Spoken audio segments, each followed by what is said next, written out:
வணக்கம் friends, welcome to Mithras kitchen. இன்றைக்கி நம்மளுடைய மித்ராஸ் கிச்சனில் ரொம்பவும் சூப்பரான ஒரு ரெசிபி பார்க்க போகிறோம். ரவா பொங்கல். இது ஈஸியாகவும் குயிக்காக செய்யக்கூடிய ஒரு ரெசிபி. நம்ம யூஸ்வலாக பொங்கல் பண்ணுறதை விட இது மாதிரி செஞ்சு கொடுத்தோம் அப்படின்னா எல்லாருமே விரும்பியும் சாப்பிடுவாங்க. டேஸ்ட்டும் ரொம்ப நல்லாயிருக்கும். வாங்க எப்படி பண்ணுறதுன்னு பார்க்கலாம்.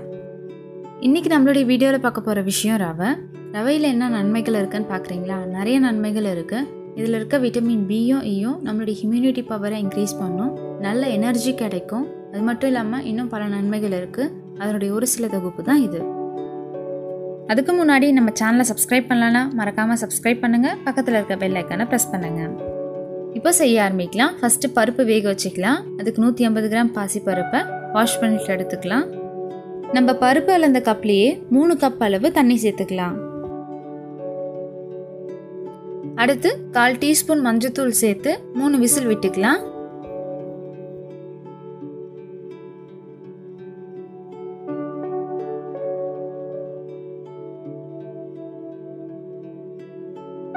பருப்பு வெந்ததும் கரண்டி இல்லைன்னா மத்து வச்சு நல்லா மசிச்சுட்டு அதுக்கப்புறமா நம்ம இந்த பருப்பு எடுத்துக்கலாம்.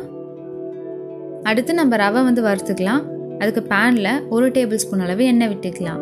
எண்ணெய் காஞ்சதும் இதில் 300 கிராம் ரவை சேர்த்து 5 நிமிஷம் போல் நம்ம வறுத்துக்கலாம். நம்ம 1 கப் ரவை எடுத்தோம் அப்படின்னா 1/2 கப் அளவு பாசிப்பருப்பு எடுக்கணும். அப்போ தான் நம்மளுடைய ரவா பொங்கல் ரொம்ப டேஸ்ட்டாக இருக்கும். இப்போ இந்த ரவை வறுத்துட்டு தனியாக எடுத்து வச்சுக்கலாம். நம்மக்கிட்ட வறுத்த ரவை இருந்துச்சுன்னா அதை லைட்டாக சூடு பண்ணிவிட்டு நம்ம சேர்த்துக்கலாம். இப்போ ரவா பொங்கல் செய்யலாம். அதுக்கு 3 டேபிள் ஸ்பூன் அளவு எண்ணெய் விட்டுக்கலாம். எண்ணெய் காஞ்சதும் இதில் 1/2 டீஸ்பூன் கடுகு, 1/2 டீஸ்பூன் சீரகம், 1 டீஸ்பூன் மிளகு, கொஞ்சமாக பெருங்காயம் சேர்த்து ஒரு 10 செகண்ட் போல் நம்ம வதக்கி விட்டுக்கலாம். அடுத்து கொஞ்சமாக முந்திரி சேர்த்து இது பொன்னிறமாகிற வரைக்கும் நம்ம வறுத்து விட்டுக்கலாம். அடுத்து பொடிசாக கட் பண்ண 1 டேபிள் ஸ்பூன் இஞ்சி, காரத்திற்கேற்ப பச்சை மிளகாய், கொஞ்சமாக கறிவேப்பிலை சேர்த்து ஒரு 30 செகண்ட் போல் நம்ம வதக்கி விட்டுக்கலாம். அடுத்து ஒரு மீடியம் சைஸ் அளவு வெங்காயத்தை கொஞ்சம் பொடிசாக கட் பண்ணி சேர்த்து 3 நிமிஷம் போல் வதக்கிக்கலாம். இந்த வெங்காயம் ரொம்ப வதங்க வேணாம், சும்மா லைட்டாக வதங்கி இருந்தால் போதும். வெங்காயம் வதங்கினதும் இதில் ஒரு சின்ன சைஸ் தக்காளி பழத்தை சேர்த்து 5 நிமிஷம் போல் வதக்கிக்கலாம். நம்ம ஒரு வெங்காயம் சேர்த்தோம் அப்படின்னா 1/2 தக்காளி பழம் போதும். ரொம்ப சேர்த்தோம் அப்படின்னா பொங்கல் கொஞ்சம் புளிப்பு தன்மை இருக்கும். இப்போ இந்த தக்காளியெல்லாம் கொஞ்சம் வதங்கினதும் இதில் கொஞ்சமாக கேரட், கொஞ்சமாக பீன்ஸ், தேவையான அளவு உப்பு சேர்த்து 3 நிமிஷம் போல் நம்ம வதக்கி விட்டுக்கலாம்.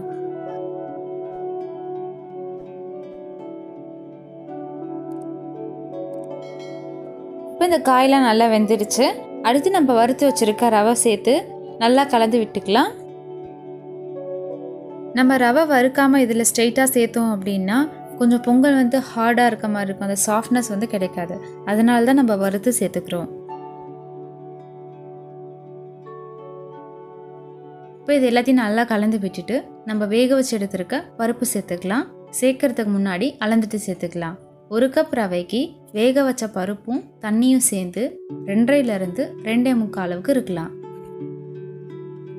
நம்ம பருப்பு அளக்கும் போது தேவைப்பட்டால் கொஞ்சமாக தண்ணியும் சேர்ந்து அளந்துக்கலாம்.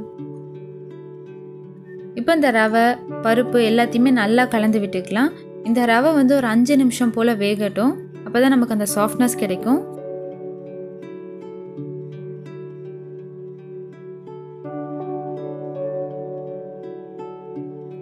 இப்போ இந்த ரவையெல்லாம் நல்லா வெந்ததும் கடைசியாக கொஞ்சமாக நெய் சேர்த்து நம்ம கலந்து விட்டுக்கலாம்.